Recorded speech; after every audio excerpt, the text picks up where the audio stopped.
С самого детства Пашка рос нелюдимым и замкнутым, а женское воспитание завершило этот процесс. Отца своего он никогда не видел, братьев и сестер у него не было, а были только мать и бабушка, которые его очень любили. У маленького Паши друзей не было, он предпочитал одиночество и уединение. Он много читал и жил в каком-то своем мире. С годами не стало бабушки, а потом и матери.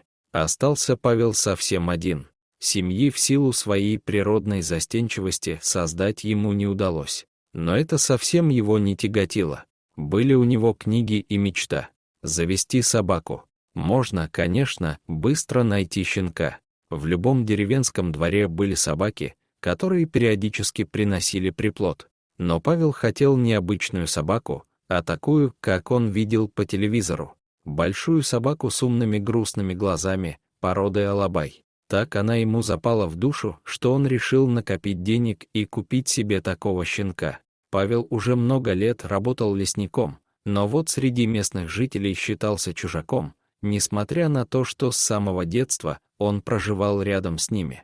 Для себя Павел решил, что ему все равно, что о нем думают другие.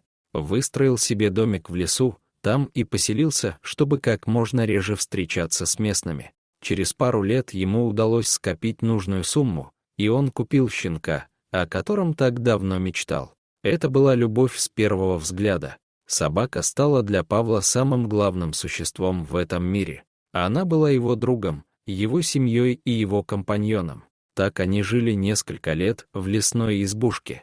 Работали в лесу, ловили рыбу, ходили собирать грибы и ягоды.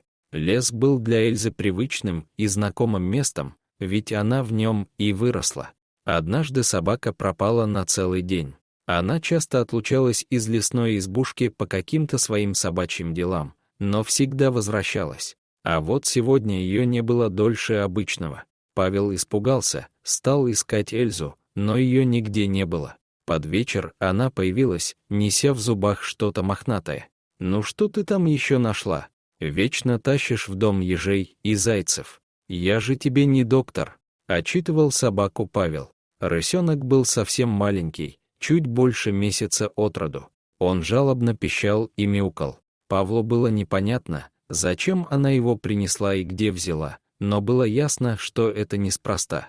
Он предположил, что рысенок каким-то образом остался без матери, а может, просто потерялся.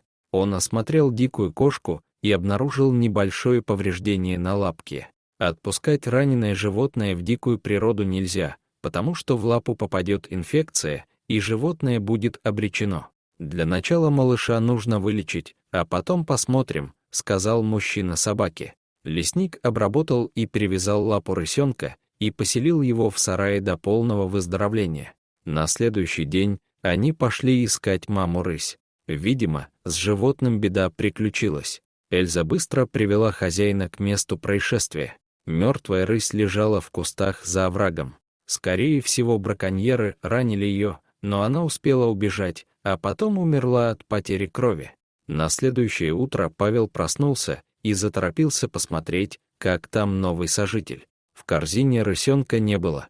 Ну, значит, убежал. Жаль, решил Павел. Но самым странным оказалось то, что и Эльзы во дворе дома тоже не было. Нашел он ее в сарае, где иногда отдыхала собака, и увидел такое зрелище, от которого обомлел.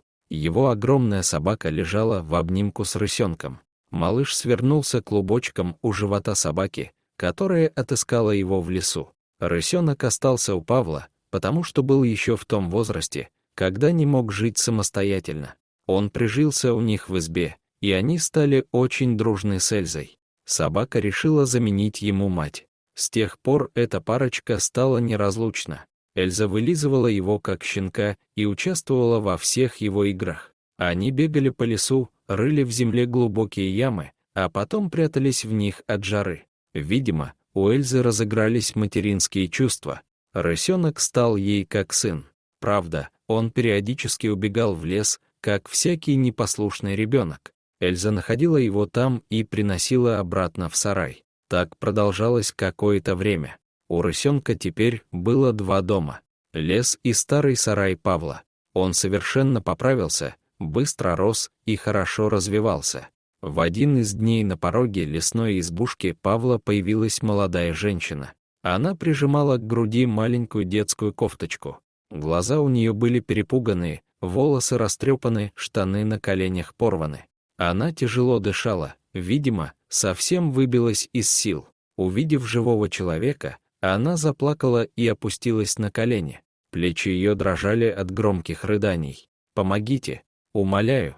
Она еле выговаривала слова, которые были неразборчивы из-за рыданий. Через некоторое время Павлу удалось выяснить, что Ольга недавно переехала в деревню вместе с маленькой дочкой. Сегодня они пошли в лес по ягоды, все было хорошо. Ольга была очень довольна и так увлеклась процессом, что не заметила, как потеряла дочку из вида. Она даже не могла точно вспомнить, в какой момент в последний раз видела ребенка.